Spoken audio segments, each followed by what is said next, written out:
Hello प्यारे दोस्तों, स्वागत है आपका। और ये जो लेक्चर है that is about the rigid body dynamics. और पता नहीं तमाम अलग अलग कारणों से बच्चों के बीच में इस तरह का एक मिथ, एक भ्रम फैला हुआ है कि ये एक डिफ़िकल्ट चैप्टर है। अगर ये मिथ तो नहीं कहूँगा, ये एक सच्चाई है कि एक महत्वपूर्ण चैप्टर है। महत्वपूर्ण इन सेंस अगर आप जैसा कि आप कॉम्पिटिटिव एग्जामिनेशन की तैयारी कर रहे हैं तो एग्जामिनेशन में इस सेक्शन से आपके पास अच्छे क्वेश्चन बनते हैं। नो डाउट अच्छे क्वेश्चन बनते हैं। अच्छे क्वेश्चन से मेरा मतलब ये है कि जिसमें आपको बहुत ज़्यादा गुणा गणित नहीं करनी है, जिसमें आपको बहुत लंबे लंबे गुणे भाग दशमलव में नहीं आंसर आना। ऐसे क्वेश्चन जिससे कि आपका आपका जो कॉन्सेप्ट है वो सीधे तौर पर टेस्ट हो जाता है। क्योंकि एग्ज़ाम का यही मतलब होता है, एग्ज़ाम का ये पर्पज़ है। किसी भी जो आप जो सॉल्व करते हो क्वेश्चन का पर्पज़ क्या होता है? क्यों आपसे सवाल पूछे जाते हैं? उसका कारण ये होता है क्योंकि सवाल पूछ करके ये चेक किया जाता है कि जो आपने पढ़ा है उसकी समझ आपके अंदर है कि नहीं। क्योंकि अगर आपके पास समझ है तो आप उसको सॉल्व कर ले जाओगे। ये बिल्कुल वैसा है जैसे आपने दावा किया कि मैं साइकिल चला लेता हूँ, तो मैंने कहा ठीक है भाई, चला के दिखाओ। अगर आप सही से चला ले जाते हैं इसका मतलब आपका दावा सही है। तो रिजिड बॉडी डायनेमिक्स की हम बात करते हैं। इससे पहले अगर हम, चूँकि लॉजिकल फ्लो का होना बहुत ज़रूरी है बच्चों। लॉजिक का एक फ्लो होता है कि कैसे एक के बाद दूसरा कॉन्सेप्ट, दूसरे के बाद तीसरा कॉन्सेप्ट डेवलप हुआ है। तो इससे पहले का जो लॉजिकल फ्लो है, उसमें न्यूटन का जो ट्रांसलेटरी मोशन की स्टडी है, न्यूटन ने मैकेनिक्स में जब स्टडी करनी शुरू की, तो उन्होंने सबसे पहले एक फ्री बॉडी डायग्राम वाली बात हमको बताई, जिसमें हम मानते हैं कि जो पूरा ऑब्जेक्ट है, जैसे मान लीजिए हमारे पास कोई ऑब्जेक्ट हम ले रहे हैं और उस ऑब्जेक्ट का जो पूरे का पूरा मास है, उसको हम एक पॉइंट के रूप में दिखा देते हैं, तो उनको पॉइंट मास ऑब्जेक्ट कहते हैं। पॉइंट क्यों ले रहे हैं? पॉइंट मतलब एक ऐसा स्ट्रक्चर जिसका अपना अंदरूनी कोई स्ट्रक्चर नहीं है। पॉइंट मतलब जस्ट एक बिंदु है। तो या हम कह लो, हम किसी बॉडी के अंदर क्या-क्या चल रहा है, उसमें किस तरह के अंदर फोर्स काम कर रहे हैं, उनके बारे में हम कोई बात नहीं करना चाह रहे हैं। हम मतलब न्यूटन नहीं बात करना चाह रहे थे। और ये जो चीज़ थी न्यूटन की, जिन्होंने पॉइंट मास ऑब्जेक्ट के बारे में बात की थी, ये आगे जा कर के लोगों ने नोटिस की नहीं, इसमें प्रॉब्लम है, ऐसा तो नहीं होना चाहिए। कोई ऑब्जेक्ट अगर है, जैसे मान लीजिए हमारे पास एक ऑब्जेक्ट है, तो अगर ये ऑब्जेक्ट है, हमने कहा नहीं इस ऑब्जेक्ट को ये ऑब्जेक्ट ऐसा है जैसे एक कोई सरफेस है, उस सरफेस पे हमारा ये ऑब्जेक्ट ऐसे फिसल रहा है, ठीक है? हमने माना फ्रिक्शन नहीं है, तो हमने इस ऑब्जेक्ट को हटा करके इसकी जगह पर सिर्फ एक बिंदु मान लिया। सपोज ये पॉइंट है, पॉइंट मास ऑब्जेक्ट है जिस पे एक वेट काम कर रहा है, रिएक्शन फोर्स काम कर रहा है, आगे से हम इसको खींच रहे हैं, इस पे फ्रिक्शन नहीं है तो कोई फ्रिक्शनल फोर्स नहीं है, तो हमने इस तरह से इस चीज को इस पॉइंट से रिप्रेजेंट कर दिया। उससे होगा क्या? ऐसा जब न्यूटन ने किया तो उन्होंने देखा कि जो जो फोर्स पे काम कर रहे हैं उनकी हालात तो हमको दिख गए कि भाई फोर्स काम कर रहा है, तो एक वेट है, एक रिएक्शन फोर्स है, आपका अप्लाइड फोर्स है। लेकिन मेरा ये कहना है कि अगर आप इस बॉडी को खींचोगे, इसको कहीं रखोगे इस पे, तो इसके अंदर भी तो बहुत सारी चीज़ें हैं। ये ऐसा तो है नहीं कि मतलब ये कुछ किसी इसका कोई अस्तित्व नहीं है। इसके अंदर भी तो बहुत कुछ है। तब क्या हो रहा होगा जब ये खींच रहा होगा, तो उस समय इसके अंदर क्या-क्या गुज़र रही होगी? इस पे जब वेट काम कर रहा है, रिएक्शन काम कर रहा है, तो इसके ऊपर क्या-क्या गुज़र रही है, इसको हम कैसे समझेंगे? अब न्यूटन के सामने क्या कारण थे कि उन्होंने इस तरह के असम्पशन को लिया? एक सबसे वाजिब कारण ये था कि ये बिल्कुल शुरुआती दौर था। ये वो दौर था फिज़िक्स की दुनिया में जब हमारी फिज़िक्स की डेवलपमेंट, हमारी समझ अलग तरह की थी। हालाँकि न्यूटन से पहले गैलीलियो थे जिन्होंने इसके बारे में कुछ सोचना शुरू किया था, लेकिन न्यूटन की अप्रोच मोर मैथमेटिकल, मोर एनालिटिकल थी। तो उस समय वो ये सोचना शुरू कर देते कि इसके अंदर क्या हो रहा है, किस तरह के अंदरूनी स्ट्रक्चर क्या है, क्योंकि एटम वगैरह के बारे में बात तो हुई नहीं थी। वो और रोक देता, सारा काम जो था वो रुक जाता। तो ये एक साइंटिफिक टेम्परामेंट होता है कि अगर हमारे सामने कुछ सवाल आते हैं, तो हमारे सामने 2 चैलेंज होते हैं। या तो उन सवालों के चक्कर में हम रुक जाएँ और अपनी स्थिति को वहीं रोक करके सब कुछ उन सवालों के हल करने का इंतज़ार करते रहें, या हम कुछ असम्पशन्स मान करके, कुछ परिकल्पनाओं को, अवधारणाओं को मान करके हम एक सॉल्यूशन निकालें और आगे बढ़ जाएँ। क्योंकि हमारा असली मकसद था इस ऑब्जेक्ट की डायनामिक्स को स्टडी करना, कि कैसे चलता है, तो कैसे चलने के दौरान इसकी गति पे क्या-क्या असर पड़ते हैं, ना कि इसके ऊपर बलों की वजह से इसके अंदर क्या हो रहा है। तुम्हारा पर्पस क्या था? इसके डायनामिक्स को स्टडी करना। तो न्यूटन ने उस डायनामिकल पर्पस को, मतलब एक तरह से समझ लो कि फुलफिल करने के लिए इस तरह का फ्री बॉडी डायग्राम में पॉइंट मास पार्टिकल लिया, लेकिन इतना तो उनको भी मालूम था कि सही तो नहीं है, मतलब this is not the correct approach. पर फिलहाल डेवलप करने के लिए, मोशन की स्टडी करने के लिए, मोशन की फिजिक्स को डेवलप करने के लिए शुरुआती बातें की गई थी। फिर उसके बाद फिर क्या होता है, तो आपको थोड़ा बहुत इसकी जानकारी होनी चाहिए। अगर आपने मतलब आप 11th से पढ़ के आए हो या पढ़ा, हम पढ़ाएंगे, मैं आपको पढ़ाऊंगा इस चीज़ को, लेकिन आज मैं रिजिड बॉडी शुरू कर रहा हूँ, तो बहुत सारी पीछे चीज़ों को इसके साथ लिंक करेंगे और आपको एक होमवर्क रहेगा कि आप वो पीछे चीज़ें जाके देखें। उसके बाद फिर अपने इस डेवलपमेंट के दौरान बीच में फिर हम किसी समय उस टॉपिक को भी उठाएंगे, और जब वो टॉपिक उठाएंगे तो हम उसको इसके साथ रिलेट करेंगे। तो ये थोड़ा-सा हमारा बैक और front end back end front इस तरह का हॉपिंग होती रहेगी, and this is a very essential thing in the physics. We need to interconnect all the things. अच्छा, दूसरी बात है, आप में से, क्योंकि मैं कुछ जो वर्तमान की अवधारणा है उनमें से कुछ बात करूँ, जैसे सर एक्सरसाइज हमें सॉल्व करनी, एग्जाम में तो एक्सरसाइज आता है, थ्योरी नहीं आती है। देखो ये बिल्कुल सही है, थ्योरी नहीं पूछी जाती। क्यों नहीं पूछी जाती थ्योरी? लेकिन ऐसा नहीं है कि कभी थ्योरी नहीं पूछी जाती है। बहुत बड़े-बड़े एग्जाम होते हैं, जैसे आप यूनिवर्सिटी एग्जाम जाओगे, आईआईटी में जाओगे, आप जब आप मेडिकल कॉलेज में जाओगे, तो वहाँ से आपसे एमसीक्यू नहीं पूछे जाएँगे कि आपसे खाली एमसीक्यू पूछे जाएँ। क्यों? वहाँ पे क्यों नहीं पूछे जाएँगे? क्योंकि वहाँ पर एक अलग तरह की डेप्थ की आपसे उम्मीद की जाती है। आप जब एमबीबीएस जाओगे, तो आप ऑर्थोपेडिक सर्जन बन रहे हो, तो आपसे बाकायदा लॉन्ग क्वेश्चन आपको आंसर लिखने होंगे और वो जॉइंट्स के डायग्राम बनाने पड़ेंगे, पर्पसली बनाने पड़ेंगे। तो आप वहाँ से नहीं कह सकते कि थ्योरी सर आप क्यों पूछ रहे हो हमसे? क्यों नहीं नीट की तरह से ऑब्जेक्टिव क्वेश्चन पूछ रहे हो? और फिर जब आप एमबीबीएस कर लोगे और नीट पीजी के लिए एग्ज़ाम देने के लिए, एमडी के लिए एग्ज़ाम देने के लिए जाओगे, तो फिर आपको ऑब्जेक्टिव टाइप के क्वेश्चन एंट्रेंस में पूछे जाएँगे। तो हर तरह के क्वेश्चन का एक पर्पस होता है। तो मेरा मकसद ये है कि थ्योरी को आपको समझना ज़रूरी है। थ्योरी नहीं होगा तो फिर मतलब थ्योरी में तो वो सारी सिचुएशंस कवर की जाती हैं, और एग्ज़ाम में उन सिचुएशंस में से कोई सिचुएशन या उन 2 सिचुएशन को मिला कर के एक नया प्रॉब्लम क्रिएट किया जाता है। एक नए प्रॉब्लम आपकी जानकारी को चेक करता है। तो थ्योरी को ऐसे हिकारत से मत देखो, अरे थ्योरी क्या है? थ्योरी में क्यों हम जाएँ? कई बार क्या होता है ना, थ्योरी के लिए हमने ये जो हम टीचर्स लोगों ने हमारी टीचर कम्युनिटी ने जो ये फैला रखा है, उसका कारण ये भी रहा है, क्योंकि थ्योरी बहुत समझाने का मतलब होता है कि फिर अपनी अपनी कमियों को हम उजागर करना शुरू कर देते हैं, है ना? जैसे कोई व्यक्ति कहता है ना, बहुत बोलता है तो फिर उसकी उसकी मन की जो नेगेटिव पोर्शन वो भी दिखना शुरू हो जाता है बातों के थ्रू।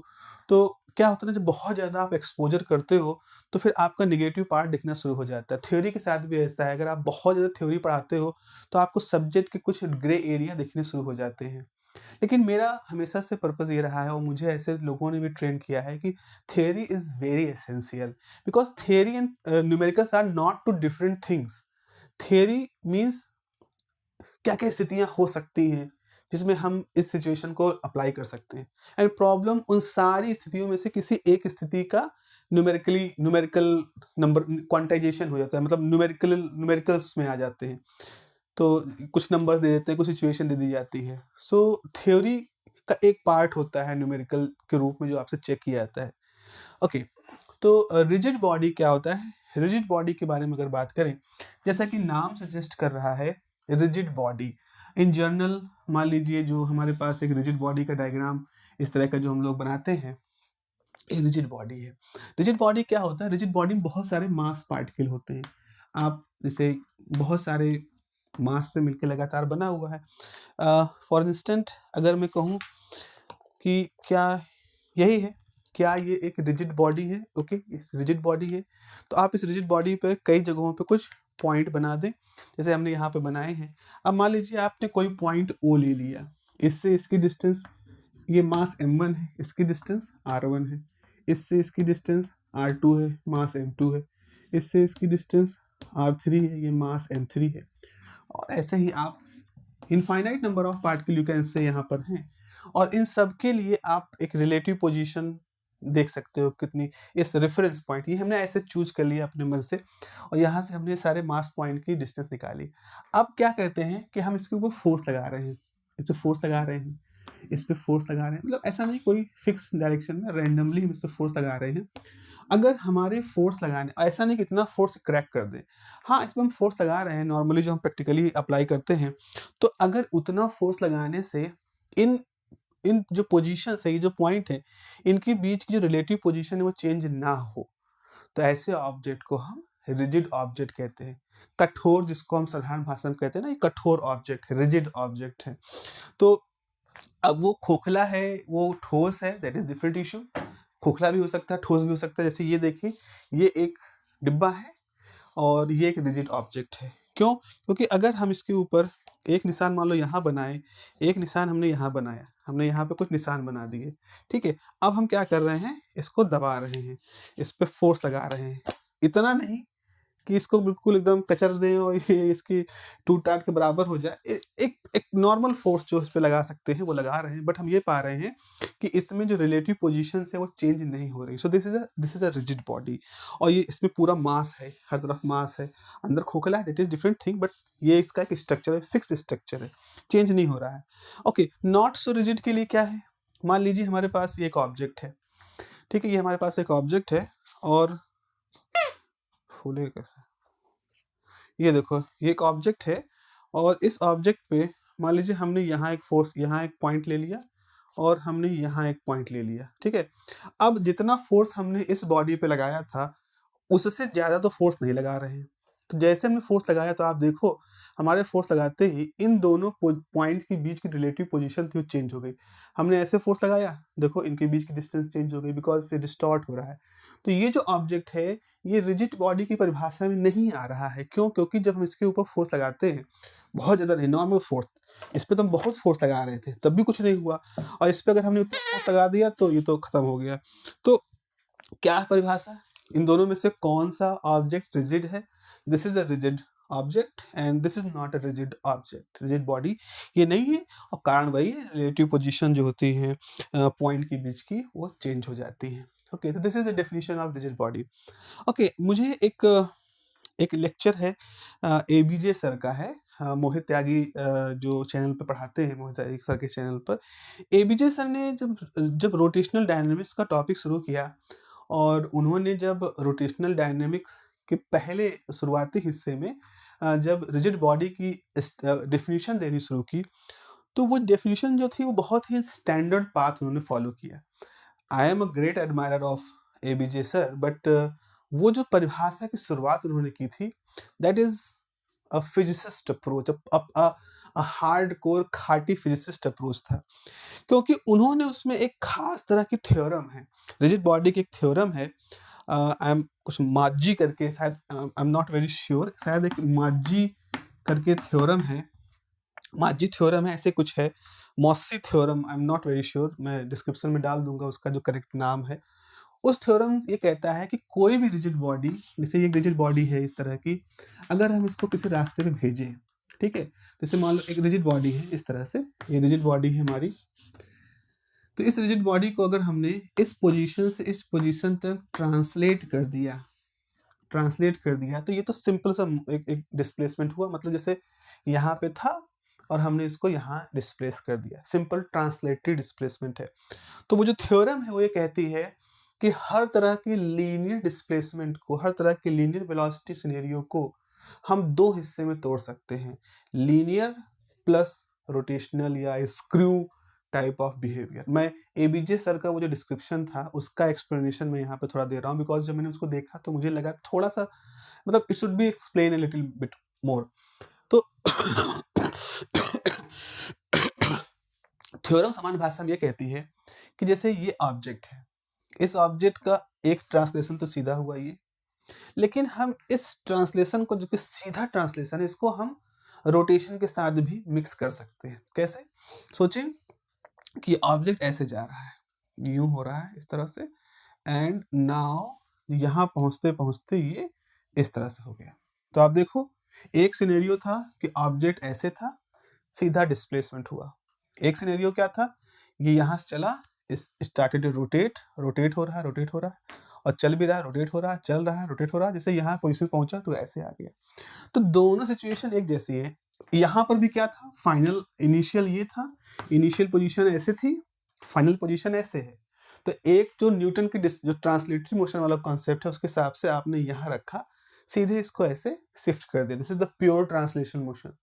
अब हम क्या कह रहे हैं कि एक रोटेशन क्या हो सकता है कि ये जो ऑब्जेक्ट है ये इस तरह का एक पाथ फॉलो कर रहा है, स्क्रू जैसा, यूं इस तरह से ये गया, यहाँ गया, फिर ऐसे हुआ, फिर ऐसे हुआ, और फिर ऐसे होकर फिर ऐसे हो गया।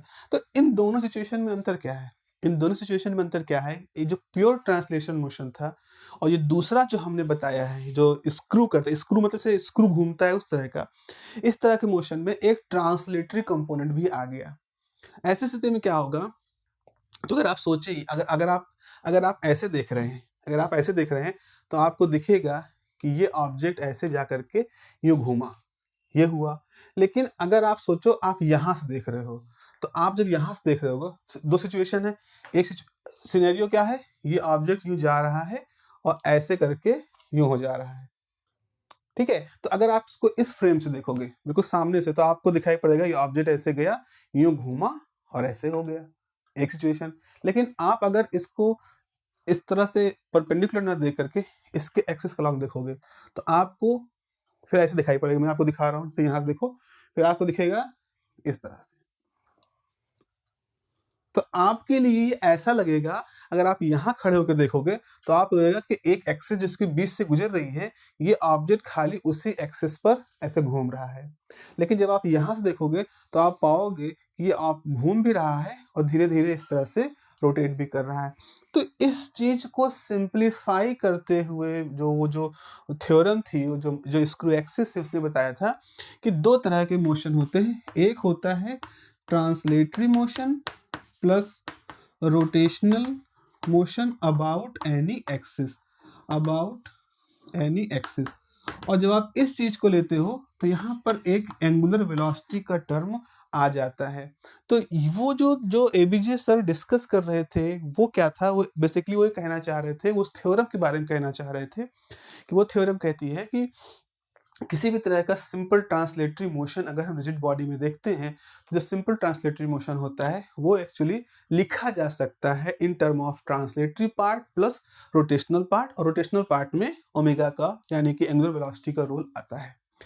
लेकिन this kind of discussion is not the part of this syllabus, you can say, at this stage.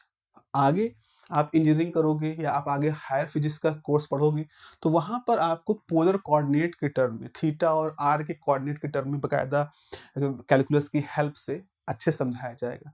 हाँ, हम जब काइनेटिक एनर्जी, जैसे रोटेशनल काइनेटिक एनर्जी का बात करेंगे तो रोटेशनल काइनेटिक एनर्जी के बात के दौरान हम ये बताएंगे कि कैसे टोटल काइनेटिक एनर्जी कोई ऑब्जेक्ट जो मूव कर रहा है उसकी लिखी जा सकती है in term of translational part and the rotational part. तो काइनेटिक एनर्जी को हम ब्रेक करेंगे, लेकिन हम कोऑर्डिनेट को ब्रेक करके नहीं दिखा सकते हैं, because that will be that requires a different approach, a more mathematical approach, जो अभी आपके लिए नेसेसिटी नहीं है, ना समझने के लिहाज से उसकी कोई बहुत बड़ी आवश्यकता है और ना एग्जाम के पॉइंट ऑफ व्यू से उसकी कोई बहुत बड़ी आवश्यकता आपके सामने है। तो इस तरह से रिजिड बॉडी की एक डेफिनेशन हमारे सामने आ गई है। तो आप अगर, मेरी सलाह ये है, आपको नोट्स बनाने हैं। आप अभी बिल्कुल जस्ट 10वां पास करने वाले हो, 10वां पास करके ये वीडियो देख रहे हो और अभी आपके पास 11वां पूरा है, 12वां पूरा है, तो आप एक कॉपी ले लीजिए और नोट्स को बनाना शुरू करिए। जो कुछ हम यहाँ बात कर रहे हैं इससे जुड़ी हुई बातों को आप अपनी एनसीईआरटी किताब से पढ़िए, आप जो फिजिक्स किताब इस्तेमाल कर रहे हैं उनसे पढ़िए। अभी मॉड्यूल के सहारे नहीं रहने वाला है। मॉड्यूल्स क्या हैं उनके बारे में हम लोग अलग से बात करेंगे कि मॉड्यूल की सहायता किनको पड़ती है। तो मॉड्यूल की सहायता के लिए अभी आप उस पर मोहताजी नहीं रखनी है। अगर आप एक साल अभी आपके पास अच्छा खासा समय है तो आपको ये प्रॉपर तरीके से तैयार करना है। नोट्स किताब का फोटोकॉपी, मैनुअल फोटोकॉपी नहीं होनी चाहिए। नोट्स आपकी जो आप समझ रहे हो वो सब होना चाहिए, आपकी अपनी भाषा में लिखी हुई चीज़ें होनी चाहिए और आपको अपने नोट्स लगातार श्रिंक करने हैं, उसको कंप्रेस करना है, उसको मॉडिफाई करते रहना है। तो आपके नोट्स में रिजिड बॉडी की परिभाषा जरूर होनी चाहिए। ओके, तो जैसे आपने कुछ झूले देखे होंगे जैसे इसमें कि जैसे आपका सामान्य जीवन में कहाँ का रिजिड बॉडी मोशन देखते हो? अरे भाई, रिजिड बॉडी मोशन कहाँ देखते हैं? पंखा है, मोटर चल रही है, ये जैसे झूले होते हैं, मैरी गो राउंड सब बड़े-बड़े झूले होते हैं और लट्टू नाच रहा होता है, पंखा नाच रहा है, लट्टू नाच रहा है, साइकिल का पहिया घूम रहा है, ये सब चीज़ें यही सब रोटेशन मोशन है। मोस्ट जनरल तो हम सामान्य रूप से तो यही देख रहे हैं, रिजिड बॉडी मोशन ही तो हम देख ही रहे हैं मुख्य रूप से। आइडियलिस्टिक एक सिर्फ मतलब this is the actual scenario, rigid body motion is the actual scenario जो कि हम नॉर्मल लाइफ में देखते हैं। Okay, let me tell you some convention. ये कन्वेंशन रोटेशनल मोशन का जब सर्कुलर मोशन पढ़ते हो वन डायमेंशनल प्लेन में, सॉरी टू डायमेंशनल प्लेन में जब आप पढ़ते हो रोटेशनल मोशन, तब आप इसको इस थीटा कॉन्सेप्ट को पढ़ते हो, जो कि मैंने शुरू नहीं किया है उस चीज़ को, सीधे रोटेशनल पे आ रहा हूँ मैं। तो मैं आपको एंगल का एक कन्वेंशन बता देता हूँ। नॉर्मली क्या होता है, पहले हम लीनियर मोशन के बारे में बात करें, हम कार्टेशियन सिस्टम को फॉलो करते हैं। जैसे हमारा कार्टेशियन सिस्टम क्या है, कार्टेशियन सिस्टम में हमारे पास एक ओरिजिन है, ओरिजिन के राइट साइड में ये प्लस एक्स एक्सिस है, लेफ्ट साइड में माइनस एक्स एक्सिस है, ये प्लस वाई एक्सिस है, ये माइनस वाई एक्सिस है। ठीक है, आप यहाँ पे हो, आप यहाँ पे हो, आप यहाँ पे हो इस समय, ये आपका पोजीशन है। ओके, आप मूव करना शुरू करते हो इस जगह पर। अगर आप अपने आप को यहाँ पर मूव करा रहे हो, इस जगह पे हो, इस जगह पे हो, तो this is the positive X direction. ये आपका positive X direction. This side of motion compare to the origin, from origin towards this side motion, this is the positive direction motion. और अगर आप इधर चल रहे हो इस तरह से, ये है आपका जो मोशन है, this is the negative direction motion, motion in the negative direction. तो हमने कार्टेशियन सिस्टम को फॉलो किया और कार्टेशियन सिस्टम के हिसाब से translatory motion in positive direction, translatory motion in negative direction हमने सीख लिया है। लेकिन अगर हम रोटेट कर रहे हैं तो क्या रोटेशन में भी हमारे सामने पॉजिटिव और नेगेटिव का मसला आता है? बिल्कुल आता है। वहाँ पर भी ऐसा होता है कि सबसे पहले तो हम एक एक्सिस लेंगे, एक पॉइंट लेंगे, ये वो पॉइंट है जिसके अबाउट रोटेशन हो रहा है। तो फॉर इंस्टेंट सपोज हम एक्सिस ऐसी है, हमारी एक्सिस इस तरह से है, बाहर की तरफ निकलती हुई है, और इस पॉइंट को हम रोटेट करा रहे हैं, इसको हम ऐसे घुमा रहे हैं। तो जैसा कि आपने देखा है, घड़ी की जो सुई होती है वो इस तरह से घूमती है, इसे कहते हैं क्लॉकवाइज रोटेशन। और घड़ी की सुई की उल्टी दिशा में जो होता है इसे कहते हैं एंटी क्लॉकवाइज, एंटी क्लॉक भी कहते हैं लोग, एंटी क्लॉकवाइज। तो अब क्या हुआ, आपने इस चीज को रोटेट करना शुरू किया, just let me, okay leave it. आपके पास ये था, ये पॉइंट था, now the point started to rotate like this, इस तरह से। तो आपने जब रोटेट करना शुरू किया तो आपका हाथ देखो ये कैसे जा रहा है, इस तरफ जा रहा है। अब ये रोटेशन कैसा होता है? Anti clockwise. तो आपने यहाँ पहुंचे और ये थी रास्ता चलने की दूरी। ये रास्ता किससे शुरू हुआ था? इसको अगर हम कहें positive X direction, just like this positive X direction, तो ये शुरू हुआ था पॉजिटिव एक्स डायरेक्शन से, और आगे ये इस तरह चलना शुरू किया है। तो this is the anti clockwise rotation and this is the positive rotation. तो रोटेशन में जो कन्वेंशन हम फॉलो करते हैं, जब भी हम इस तरह से एंगल को बढ़ता हुआ देखें पॉजिटिव एक्स एक्सिस से इस तरफ, this is called the positive type of rotation. You can say anti clockwise, घड़ी की दिशा के उल्टा आप चल रहे हो। लेकिन अगर आप इस तरह चल रहे हो तो आप अल्टीमेटली इस तरह आओगे, यानी कि आपका यहाँ से उल्टी दिशा में, ये आपकी उल्टी दिशा होगी। तो क्लॉकवाइज हिसाब अगर चल रहा है, this is the negative theta value. तो अब फिर भी बात है कि सर कुछ समझ में नहीं आ रहा है, इस चीज़ को कुछ मतलब ये कन्वेंशन कैसे बनाया गया। अब कन्वेंशन जो बनते हैं प्यारों, वो ऐसा नहीं होता है कि ऐसे कोई उठा और उसने अपना एक कन्वेंशन बना दिया। समान रूप से क्या होता है, जो शुरुआती लोग होते हैं, जो उस कॉन्सेप्ट को डेवलप कर रहे होते हैं, उस विचार के साथ काम कर रहे होते हैं, वो काफ़ी कुछ हद तक सोच विचार कर चुके होते हैं उस विषय में, बहुत कुछ सोच चुके होते हैं। जब वो बहुत कुछ सोच चुके होते हैं तो उनके सामने कुछ जेन्युइन प्रॉब्लम आती है। उन जेन्युइन प्रॉब्लम को वो जानते हैं कि आने वाले समय में और भी लोग जब इसको सीखेंगे तो उनके सामने आएगी। तो वो चूँकि दूरदर्शी होते हैं, वो दूर तक चीज़ों को देख कर चुके होते हैं और उनको इस बात का एक बहुत ही सटीक अनुभव हो चुका होता है कि शुरुआत में ही अगर हम इस चीज़ को ऐसे मान लें, तो हम यहाँ आएँगे तो वो प्रॉब्लम लोग नहीं फेस करेंगे जो कि हम फेस कर रहे हैं।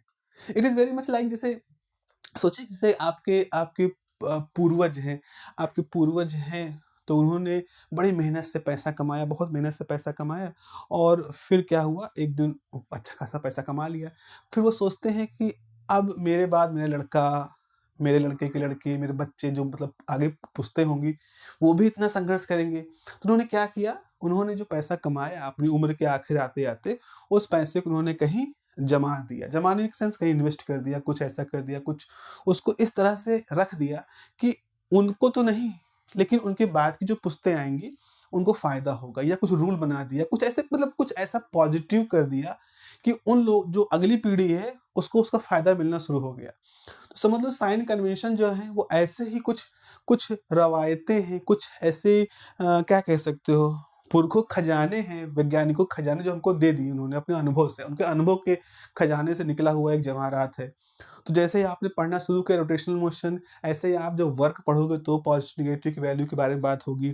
आप इलेक्ट्रोस्टैटिक पढ़ोगे तो positive potential, positive work, heat में पॉजिटिव नेगेटिव वर्क, लेंस पढ़ोगे तो किस तरफ से पॉजिटिव डायरेक्शन, किस तरफ से नेगेटिव डायरेक्शन, ऐसी बहुत सारी चीज़ें आपको दिखाई पड़ेंगी। और जब वो चीज़ें आती हैं, हमें लगता है अरे बड़ा हम पे थोपा जा रहा है, हम पे ऐसा क्यों कहा जा रहा है कि इसको इधर से आती हुई लाइट को प्लस मानो, इधर से आती हुई लाइट को माइनस मानो। हम कुछ और मान लें तो कुछ और मान लोगे तो कोई दिक्कत, ऐसी कोई बहुत बड़ी दिक्कत आपके सामने तो नहीं आएगी। लेकिन जिन लोगों ने वो आपसे कहा है कि ऐसा मानो, उन लोगों के पास उसके कारण हैं और वो कारण मैथमेटिकली उन उन कन्वेंशन से चीज़ों को सरल करता हुआ जाया गया है।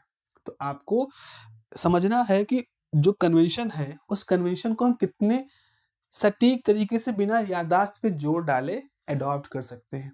और फिर आप खूब सारी प्रॉब्लम करिए और देखिए किस तरह से वो कन्वेंशन आपको आपकी प्रॉब्लम करने में हेल्प करता है, उनको सॉल्व करने में हेल्प करता है। तो ऐसा ही कन्वेंशन है, एंटी क्लॉकवाइज को हम पॉजिटिव थीटा मानते हैं और क्लॉकवाइज को नेगेटिव थीटा मानते हैं। अच्छा, जनरली क्या होते हैं, राइट हैंडेड लोग हम लोग, मतलब मोस्ट ऑफ द केसेस में राइट हैंडेड लोग होते हैं ना दुनिया में, जो शायद सीधे हाथ से काम करते हैं। तो यहाँ एक राइट हैंड रूल भी आता है।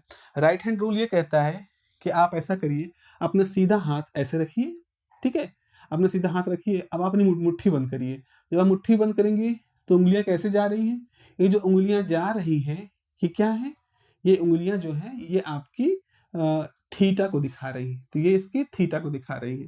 तो आपने कहा सर उंगलियां तो बंद हो, थीटा दिखा, अंगूठा क्या दिखा रहा है? भाई जो अंगूठा है ये उस थीटा के चेंज होने से होने वाली वेलोसिटी को दिखा रहा है। हम बात करेंगे आगे। अच्छा, अगर हमने अपना हाथ ऐसे रख लिया तो क्या हुआ? अब ऐसे रख लिया तो फिर हम अपना अंगूठा नहीं खोल पा रहे हैं ना, ये अंगूठा पीछे की तरफ खुलना चाहिए। तो ऐसी स्थिति में क्या हुआ है कि हमारी उंगलियां यूं घूम रही हैं, तो अंगूठे पे एक तरह की अड़चन आ रही है। तो आप समझ लो ये नेगेटिव डायरेक्शन वाली बात हो गई। तो अगर आपका हाथ सीधा है, ये कर रहे हो, राइट हैंड थंब रूल यहाँ पे काम करना शुरू कर रहा है, this is the positive theta and this is the negative theta. Somehow you have to remember this, you need to remember this, को याद कर लो किसी तरह से। मैं और क्या बताऊं, कई तरीकों से इसको याद किया जा सकता है। जैसे भी दिमाग में ये चीज़ हुक कर जाए, जैसे भी आप अपने आप को खुद को कन्विंस कर पाओ, तो आप इस चीज़ को अपने साथ रखो, दैट इज मोर इम्पॉर्टेंट। तो मेरे ख्याल से पॉजिटिव और एंगल और नेगेटिव एंगल का ये चीज़ यहाँ पर क्लियर हो गया होगा। फिर हम कहेंगे कि सर अच्छा, जो थीटा है, इस थीटा को हम किस में नापें, इसकी यूनिट क्या होनी चाहिए? हाँ, अब भाई अभी तक तो टेंथ क्लास से पहले भी मेरे ख्याल से 5th 6th क्लास में आप लोग वो कंपास वगैरह का इस्तेमाल करना शुरू कर देते हो, तो वहाँ पर तो ये कहते हैं कि एंगल को नापना है भई आपको, तो आपको डिग्री का इस्तेमाल करना पड़ेगा। ओके, ठीक है। उसके बाद और क्या कर सकते हैं? भाई डिग्री एक सर्किल में 360 डिग्री होती हैं और यही सब होता है, ये सारी बातें आपने सीखी हैं। अब सवाल ये है, तो क्या हम जब अब यहाँ पर जब रोटेशन मान रहे हैं, तो क्या हम डिग्री का इस्तेमाल करेंगे? लॉजिकली करना तो डिग्री का चाहिए, लेकिन जब आप अपनी किताब पढ़ोगे, कोई भी किताब, अगेन जो भी किताब आप फॉलो कर रहे हो, आप किताब पढ़ोगे तो वहाँ पर एक शब्द आएगा radian. We need to use the term radian, not the degree. Degree is not our favorite unit to measure the angle, particularly in mathematics and in physics. तो अब एकदम से फिर डिग्री क्यों सिखाई थी भाई? चौथी 5वीं क्लास से 6ठी क्लास से 7वीं 8वीं अभी तक तो सब डिग्री में काम चल रहे थे। चंदा प्रकाश सब हमें डिग्री में ले रहे थे। 45 डिग्री का ज्योमेट्रिकली 45 डिग्री का कट बनाओ, एंगल को बाइसेक्ट करो, कितनी डिग्री का है नापो। तो वहाँ तो सब 360 में सारा काम चल रहा था, 180 और 360 सब में। और अब आप कह रहे हो कि no, degree is not very favourite, degree is not my favourite. So what is your favourite? हमने कहा रेडियन। अब ये क्या नई बला आ गई? Why we need to use radian instead of degree? क्यों ऐसा करना है भाई? डिग्री की जगह पर हमको रेडियन क्यों यूज करना है? तो इसका बहुत ही बढ़िया जवाब है। और इस जवाब को जब आप पढ़ेंगे, सुनेंगे, जब मैं बताऊंगा, मेरे ख्याल से आप में से बहुत सारे लोगों को सकता मालूम भी हो, तो आप देखोगे किस तरह से साइंटिफिक डेवलपमेंट होता है और किस तरह से हम जो भी अजम्पशन, जो भी प्रिजम्पशंस लेते हैं, वो चीज़ों को सिंप्लीफाई करने की दिशा में होता है, ना कि कॉम्प्लिकेट करने की दिशा में होता है। और अगर हम वो लॉजिक्स नहीं पकड़ पाते हैं सही तरीके से, तो फिर हमें शिकायत रहती है, अरे यार, ये इन लोगों ने तो हमारी ज़िंदगी को डिफ़िकल्ट कर दिया तमाम तरह के प्रिंसिपल्स डिस्कवर करके। So my point is that कि हम लोग जब इस कॉन्सेप्ट को पढ़ेंगे कि why we need to use radian instead of degree, then I think you must appreciate कि okay, radian is logically a very good choice instead of degree. तो ठीक है, मिलते हैं अगली क्लास में। और अगली क्लास में हम लोग इस रेडियन और डिग्री के जो कंसेप्चुअल शिफ्टिंग है, इसके बारे में हम लोग बात करेंगे। चलिए, अपना ध्यान रखिए, और अगर इस चैनल को सब्सक्राइब नहीं किया है तो बिल्कुल सब्सक्राइब करिए। We need your support as a teacher. अगर आपको लगे कि इस डिस्कशन से, इस तरह के डिस्कशन आपको मिलते रहें और आपको उससे फ़ायदा होता रहे, तो ज़रूर सब्सक्राइब करिए, अपने दोस्तों में शेयर करिए। अपना ध्यान रखिए। Have a nice day, take care, bye bye.